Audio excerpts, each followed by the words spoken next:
ನೀವು ಜಪ ಮಾಡಬೇಕಾದ್ರೆ ಮಹಾವಿಷ್ಣವೇ ನಮಃ ಅಂತ ಮೊದಲು ಪ್ರಾರ್ಥನೆ ಮಾಡ್ಕೊಬೇಕು. ಶುರು ಮಾಡಬೇಕಾದ್ರೂ ಮಹಾವಿಷ್ಣವೇ ನಮಃ ಅಂತ ಹೇಳಬೇಕು, ಕೊನೆಯದಲ್ಲೂ ಕೂಡ ಮಹಾವಿಷ್ಣವೇ ನಮಃ ಅಂತ ಹೇಳಿ ಮುಗಿಸ್ಬೇಕು.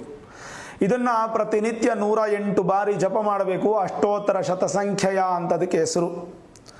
ಮೊದಲನೇದಾಗಿ ಮೇಷರಾಶಿಯವರಿಗೆ ಓಂ ಹ್ರೀಂ ಶ್ರೀಂ ಲಕ್ಷ್ಮೀ ನಾರಾಯಣಾಯ ನಮಃ, ಇದು ಮೇಷರಾಶಿಯವರಿಗೆ ಹೇಳುವಂಥ ಜಪ. ಇದನ್ನು 108 ನಿತ್ಯ ಮಾಡಿ, ಖಂಡಿತ ನೀವು ಸುಖವನ್ನು ಅನುಭವಿಸ್ತೀರ.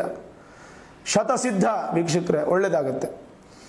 ವೃಷಭ ರಾಶಿಯವರಿಗೆ ಓಂ ಶ್ರೀಂ ಗೋಪಾಲಾಯ ಉತ್ತರಧ್ವಜಾಯ ನಮಃ.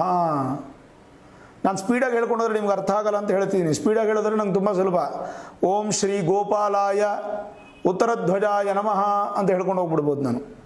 ಇದು ವೃಷಭ ರಾಶಿಯವರಿಗೆ.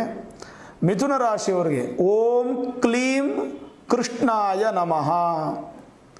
ಇನ್ನು ಕರ್ಕಾಟಕ ರಾಶಿಯವರಿಗೆ ಓಂ ಶ್ರೀಂ ಹಿರಣ್ಯಗರ್ಭಾಯ ಅವ್ಯಕ್ತ ರೂಪಿಣೇ ನಮಃ. ಇನ್ನು ಸಿಂಹರಾಶಿಯವರಿಗೆ ಓಂ ಕ್ಲೀಂ ಬ್ರಹ್ಮಣೇ ಜಗದಾಧಾರಾಯ ನಮಃ.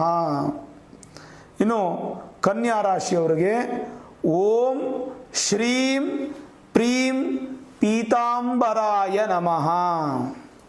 ಇನ್ನು ತುಲಾ ರಾಶಿಯವರಿಗೆ ಓಂ ಶ್ರೀಂ ಶಕ್ತಿಯ ನಿರಂಜನಾಯ ತಾರಕ ರಾಮಾಯ ನಮಃ.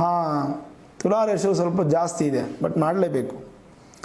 ಇನ್ನು ವೃಶ್ಚಿಕ ರಾಶಿಯವರಿಗೆ ಓಂ ಶ್ರೀಂ ಲಕ್ಷ್ಮೀ ನಾರಾಯಣಾಯ ನರಸಿಂಹಾಯ ನಮಃ.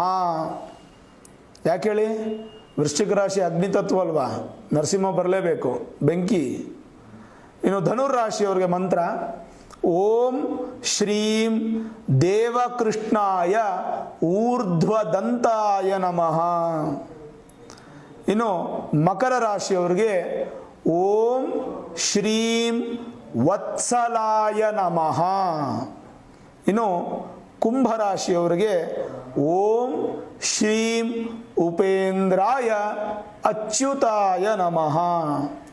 ಇನ್ನು ಮೀನರಾಶಿಯವರಿಗೆ ಓಂ ಕ್ಲೀಂ ಉದ್ಧೃತ ಉದ್ಧಾರಿಣೇ ನಮಃ.